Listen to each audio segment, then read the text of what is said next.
like this tea by Narada because it is rainforest allegiance, meaning it's eco, all that strong though. So usually I do double bag it.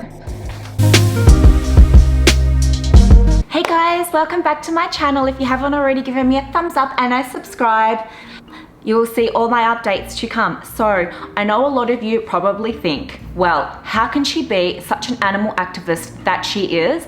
And then how can she still be eating meat? I'm known for eating a 1 kilo steak and devouring it. I know that I'm not a vegan. So I'm just gonna put this out there as to all of my fellow vegans. Well, I'm not, to all of the vegans and vegetarians out there. This is not a hate, video or vlog. This is actually to help you if you are a vegetarian or vegan, but also just to let you know that not everyone who chooses not to be a vegetarian or vegan isn't just doing so just to be mean or ignorance or anything like that. It could be very well for health reasons.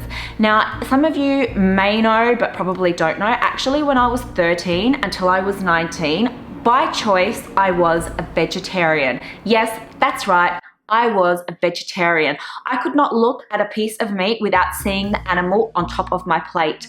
I still used to eat fish and seafood, but I did not eat any other meat. Now, when I turned 18, but keeping in mind, if you do know about me or if you've watched my other vlogs, from when I was 13 until I was about almost 18, I had what is called amenorrhea, and that was an absence of a period. So when I turned, which probably kind of was a reason why I was able to sustain being a vegetarian and not get sick. So when I turned 18, I started to get a menstrual cycle again, and that obviously means blood loss. And when I was about 18, I remember going to the doctors, just so lethargic. I had no energy. No energy whatsoever. I remember sleeping an entire weekend from like after I finished work, like an entire weekend from when I finished work on the Saturday up until I went to work in the Monday. I just slept. I literally stayed in bed. I could not get out of bed. Then he said, you're anemic. And I thought, okay, well, I need to start taking iron supplements. Then when I turned 19, honestly, it was almost before I moved to Sydney. I'll never forget this, but I was just craving red meat. I was just craving it. And then I started to eat red meat again. It was just from that point that I just started to eat red meat again. Now, since this time, I have discovered that I have an issue with absorbing iron. Even when I do not have a menstrual cycle, so there have been other periods in my life due to being athletic and other things going on, and I won't go into those details because that's not what this particular video is about, but I have done in past videos. Even if I'm not taking an iron supplement or a B supplement, I do deplete those really, really easily. They just absorb, like disappear from my body. And this is even when eating meat, and this is even when not, when not getting a menstrual cycle. So if I am getting a menstrual cycle, then it's even worse. Like I just deplete it from my body really, really easy, to the point that I always have to take a supplement. I always have to take an iron supplement, and I always have to take a B supplement because it depletes from my body. When I was doing a Bachelor of Health Science with Nutritional Medicine major, I had a chemistry and biochemistry lecturer who did advise that people who are an O blood group type have issues with absorbing iron. And then I thought, ding, ding, like the light bulbs just went off, like ding, ding, ding, ding, ding, because I am an O blood group type, that we have issues. Now, I don't know why. So I have a friend who is also an O blood group type, and this friend needs to donate blood because this friend has issues with too much iron in the blood. And too much iron in the blood can present similar symptoms to if you don't have enough iron in the blood. Very, very, very similar symptoms, but both are not healthy. You need to be in a normal, healthy range. But there obviously is a link between O blood group types and issues with iron.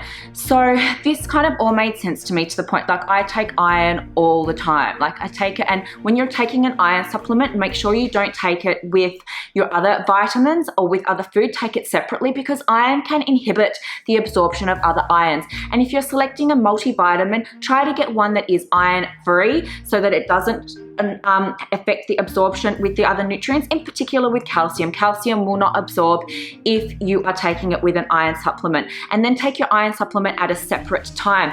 Now, when it comes to B vitamins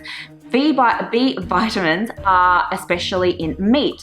Now, there are some plants which do have some level of, and vegan and vegetarian foods that have some level of vitamin Bs and some level of iron in them, but not to the amount that red meat contains.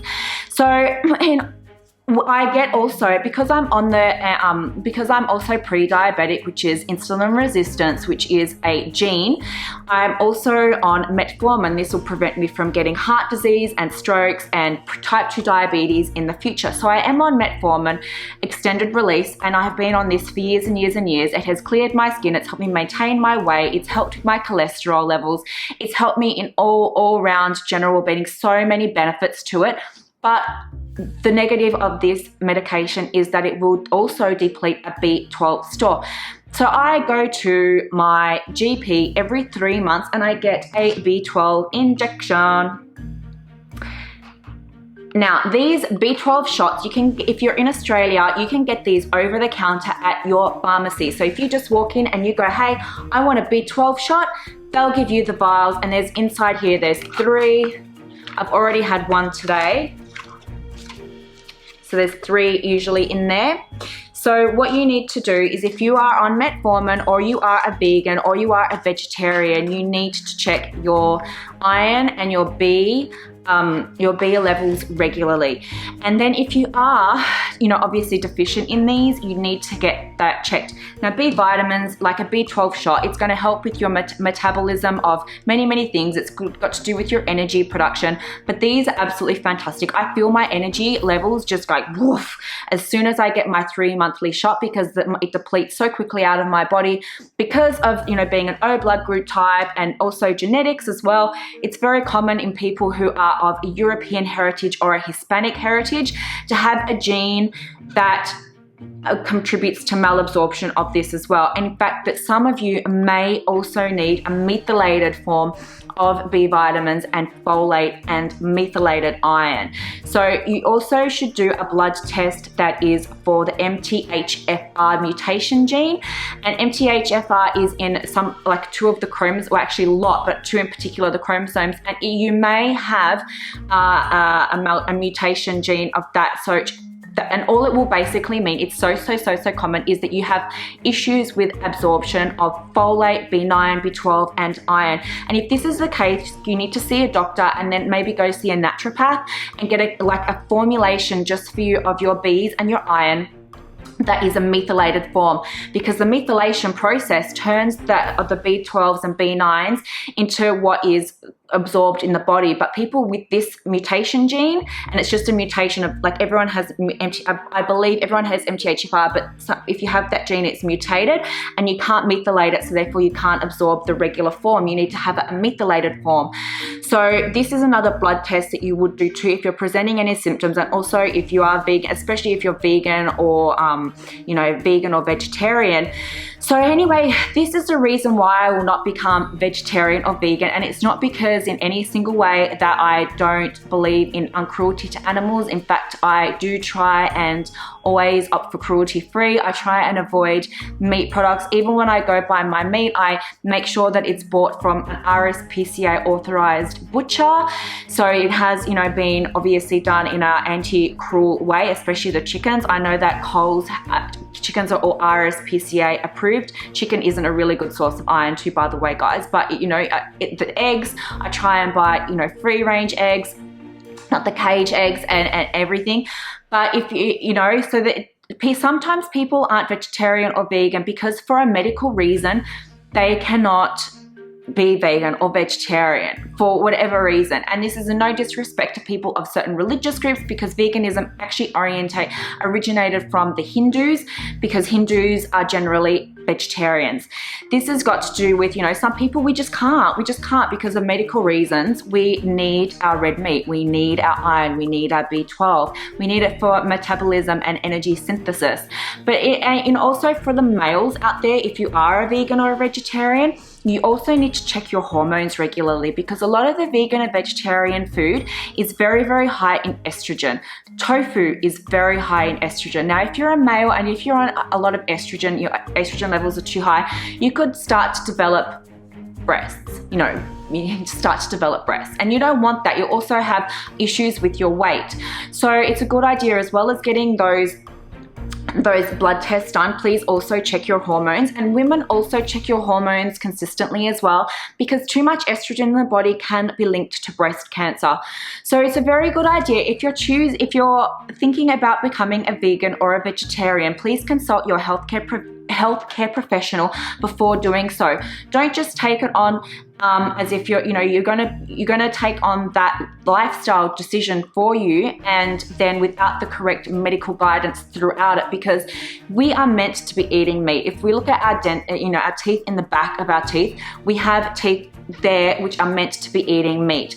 The cavemen and our ancestors were all eating meat. We're designed to eat meat. And yes, you can get a lot of the nutrients now from vitamins and supplements and plant-based things, but everything needs to be in equilibrium and a complete balance. You can't just go taking vitamins and supplements unless your body actually needs them, because supplements come from nature, and everything before there was a Western form of medicine, everything was nutritionally based. So you might be over having too much of one thing and not enough of one thing, and everything is going to be out of balance. So please see your healthcare professional before and during to always get monitored, even if it's a blood test every 6 months, just to make sure that everything is okay, including your hormones and your B vitamins, and you'll be a happy vegan. But please, vegans, I just want to say this, don't go hating the non-vegans and vegetarians, because you don't know what the circumstances are as to why a person is not eating meat, because they might be ignorant, or they might actually, not be able to. It's not actually a lifestyle choice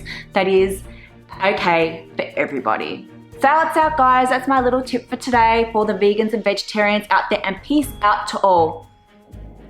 Oh, by the way, guys, excuse my hair. This is also part of another vlog, and I'm going to do another vlog about getting my hair done and my hair. So if you want to say one thing, so speaking of hair, you'll know as some of the B's are deficient, because your hair will also start falling out, and that's a B, I forget which B vitamin it is, but your hair will also start falling out. So the B vitamins are also very, very important for your hair health. It's probably why my hair is so thick and healthy, is because of my B12 shots. Actually, no, it's another B vitamin. But yeah, anyway, guys, this is also part of another hair vlog that I am doing, so stay tuned for that. Out.